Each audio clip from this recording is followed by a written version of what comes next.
ఎందుకంటే మన దేవుడు మనల్ని కాపాడే దేవుడు. Praise the lord. నిన్ను కాపాడువాడు కునుకడు నిద్రపోడు అని దేవుడు వాగ్దానం చేశాడు. He is our protector, he is our keeper.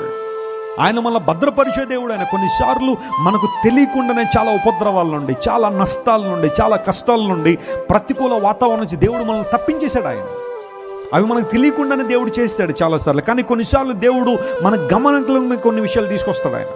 ఎందుకంటే మనం ఇంకా దేవుని ఏం చేయాలని? స్తుతించాలని, కృతజ్ఞత తెలియజేయాలని. మన మీదకి వచ్చే ఆపదలు, నష్టాలు, ఉపద్రవాలు, ప్రతికూలతలు కొన్నిసార్లు దేవుడు ఎందుకు అనుమతిస్తాడంటే వాటిని తప్పించడం ద్వారా మనం దేవుని స్తుతులు చెల్లిస్తామని, ఆయనకు ఘనతను తీసుకొస్తామని. ఎన్నోసార్లు నా ప్రయాణాలు విపరీతమైన ప్రయాణాలు. మా కార్లన్నీ మీరు చూడండి, కొన్ని లక్షల కిలోమీటర్లు తిరిగేసి ఉంటాయి. అవన్నీ ఇన్ని ప్రయాణాలలో మాకు తెలియకుండానే దేవుడు ఎన్ని కీడులు తప్పించున్నాడు. అది మా ఉనికిలోని దేవుడు ఎందుకు తీసుకొచ్చాడంటే దేవునికి మేము కృతజ్ఞతాస్తులు చెల్లించాలని.